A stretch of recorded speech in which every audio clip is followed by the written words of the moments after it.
Hey guys, today I'm going to tell you how to create group chats in messages in Samsung S26 Ultra.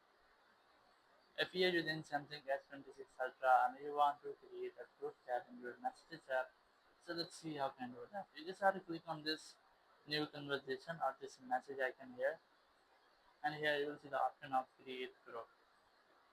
Now here the very first you have to select a single person, so let's say I'm going to select this one here.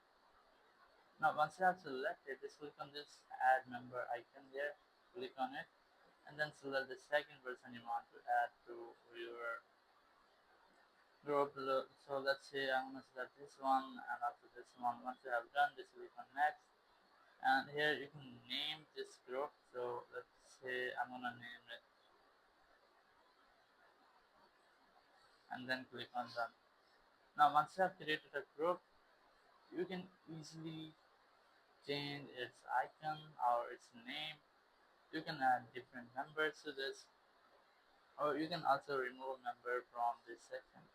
So in this way, you can easily create a group chat in your messages in Samsung S26 Ultra. Thank you very much for watching the video. Until next video, goodbye.